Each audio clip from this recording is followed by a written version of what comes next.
Everyone, today's topic is poliomyelitis. Polio एक तरीके की बहुत ही ज़्यादा खतरनाक बीमारी है जो कि बहुत पहले के समय में इतनी ज़्यादा फैल गई थी कि उसके लिए एक बच्चों के इम्यूनाइजेशन चार्ट में इसकी वैक्सीन को इंक्लूड करा गया था। सो बेसिकली आज हम जानेंगे कि पोलियो क्या है, पोलियोमाइलाइटिस क्या है और ये किस चीज़ से फैला, इसका इलाज क्या हुआ, ये सब के बारे में। So it is an acute viral disease. सबसे पहला कि वायरल डिजीज़ है जो कि कॉज्ड होता है, किसके द्वारा होता है, आरएनए एंट्रोवायरस से, जिसको हम पोलियो वायरस भी कहते हैं। इसके 3 सेरोटाइप्स हैं। टाइप 1 जो कि टाइप 1 है मोस्ट कॉमन है, टाइप 2 लीस्ट कॉमन है और टाइप 3 जो है वो लियॉन, वो भी लीस्ट कॉमन है। सो ये फैलता कैसे है, पोलियो की बीमारी होती कैसे है? तो इसका मोड ऑफ ट्रांसमिशन क्या है? ये तो फीको ओरल रूट से फैलता है। हाथ गंदे हैं, आपने हैंड वॉश नहीं करे हैं, या फिर आप बाहर खुले में शौच करते हैं, इन सब चीज़ों से फैलता है। रेनी सीज़न है, ड्रॉपलेट्स हो गए, गंदा खाना, गंदी जगह, इन सब से ये वायरस फैलता है। उसके अलावा इसके क्लिनिकल टाइप्स हैं पोलियोमाइलाइटिस के। तो इसके 4 टाइप्स हैं।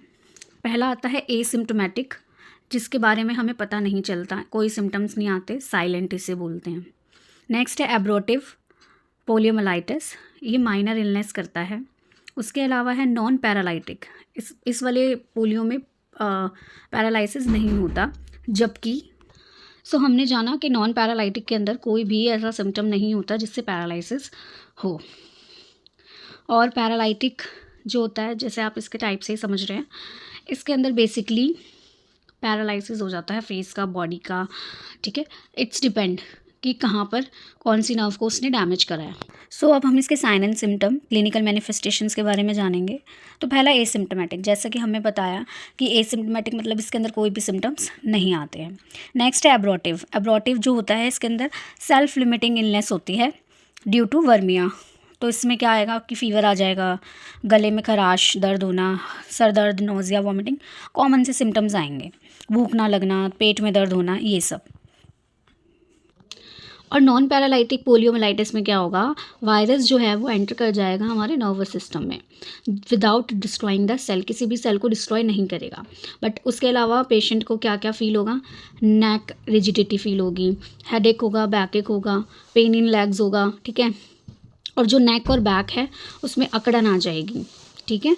और जब हम अगर हम बोलेंगे, इसके लिए एक टेस्ट होता है जिसे किस द नी टेस्ट बोलते हैं।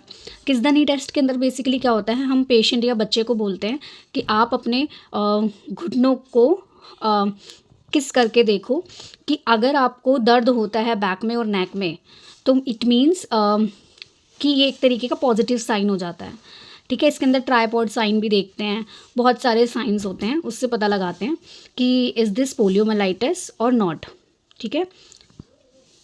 नेक्स्ट आता है हमारा पैरालाइटिक पोलियोमाइलाइटिस। पैरालाइटिक पोलियोमाइलाइटिस में क्या होता है, बेसिकली जो वायरस है वो हमारा सेंट्रल नर्वस सिस्टम में घुस जाता है, जो कि डिपेंड करता है कि वो किस वाले हिस्से में गया है, और वो जिस हिस्से में जाता है उस हिस्से को इफेक्ट करता है, वहाँ की नर्व्स को इफेक्ट करता है, ठीक है। या फिर वो अलग अलग जगहों पर जाएगा। एसिमेट्रिकल फ्लैसिड पैरालिसिस भी हो सकता है किसी को भी। फॉर एग्जांपल, अगर वो स्पाइनल में जाता है, क्योंकि हमारा सेंट्रल नर्वस सिस्टम में 2 चीज़ें होती हैं, ब्रेन और स्पाइनल कॉर्ड। तो अगर वो स्पाइनल फॉर्म में जाता है तो जो भी पेशेंट है उसको फीवर चढ़ेगा, ठीक है, और टेंशन, रिफ्लेक्सेस इफेक्ट होंगी उसकी, ठीक है, ये होगा। अगर बल्वर गया, मतलब हमारे जो ब्रेन स्टेम की तरफ गया, तो क्या होगा, मेडुलरी फंक्शंस, तो मेडुलरी फंक्शंस को वो इफ़ेक्ट करेगा। मेडुलरी फंक्शन जैसे कि हमारी रेस्पिरेशन हो गया, हमारे इनवॉलेंट्री कंट्रोल्स, ठीक है, जो कि हमें इम्पॉर्टेंट होते हैं हमारी लाइफ को मेंटेन करने में। और बल्बो स्पाइनल में क्या होता है कि ये वल्वर और स्पाइनल फॉर्म दोनों का कंबाइंड होता है। तो ऐसी कंडीशंस में किसी भी पेशेंट को क्या होगा, पैरालाइज हो सकता है। उसके अलावा एंसेफेलाइटिक भी होता है, जिसके अंदर कन्वल्जन्स आते हैं, सीजर्स आते हैं, इरिटेबिलिटी होती है।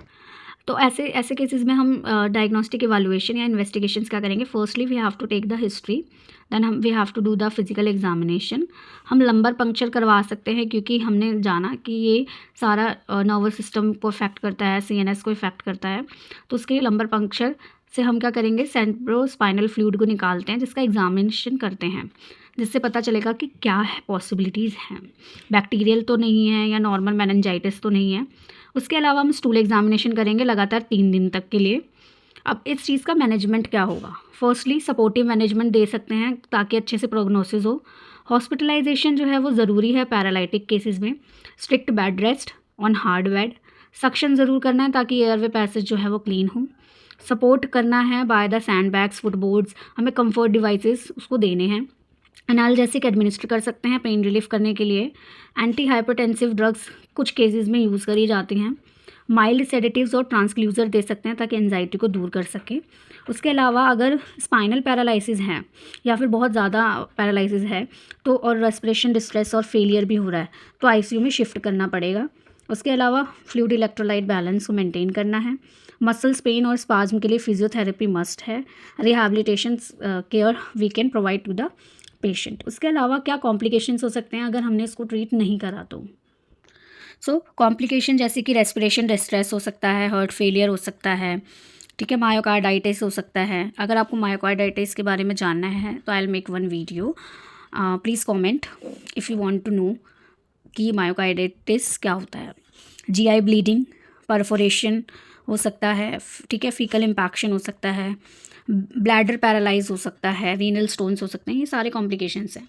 So this is all about the poliomyelitis. If you want if you want to do any topic, I'll make one video, and if you have any doubt you can comment, I'll give the answer. If you like the video, share, subscribe and comment. Thank you.